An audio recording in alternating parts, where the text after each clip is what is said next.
윤리는 가치 판단의 원리와는 다른 측면에서 사회 질서, 사회 시스템의 원리로서의 성격을 지니고 있습니다. 즉 사회 변화에 따라 변한다는 것입니다.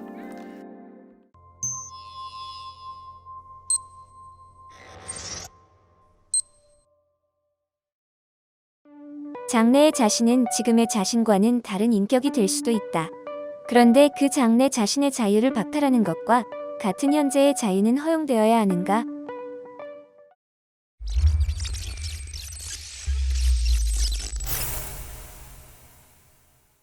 자유를 존중하는 사회는 만약 어떠한 자유도 존중한다면 사람의 자유를 빼앗는 자유나 자신의 자유를 빼앗는 자유와 같은 자유를 부정하는 자유도 존중해야 합니다.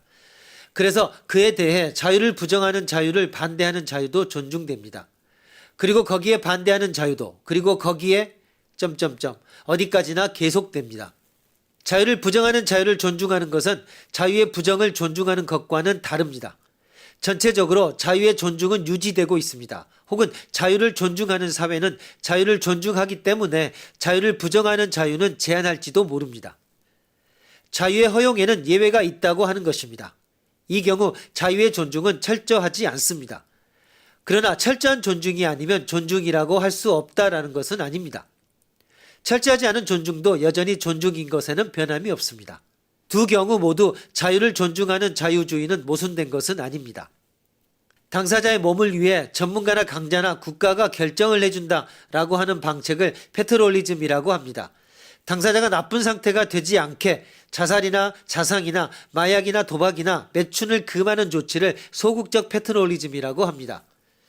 당사자가 보다 좋은 상태가 되도록 수용자에게 직업 지도를 하거나 노약자 보호석, 여성 전용 차량이나 의료 프로그램을 마련하는 조치를 적극적 패트롤리즘이라고 합니다. 소극적 패트롤리즘의 경우 당사자의 자유, 자기 결정권과 대립하는 것이 자주 문제가 됩니다.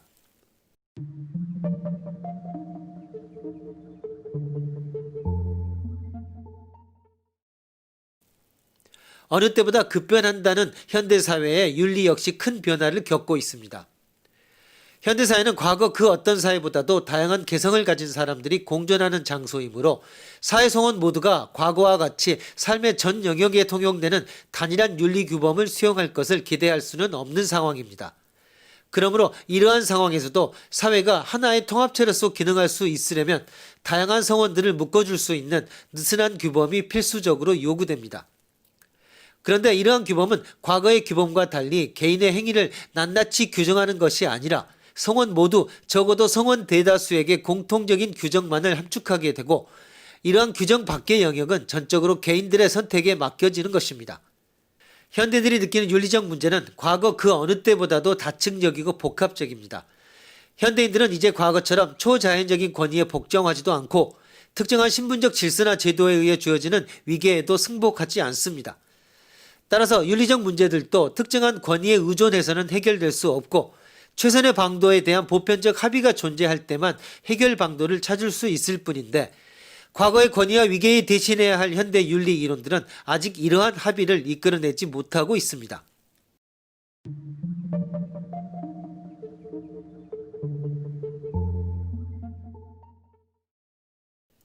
윤리는 한편으로 철학적 가치 판단의 원리와는 다른 측면에서 사회 질서, 사회 시스템의 원리로서의 성격을 가지고 있습니다.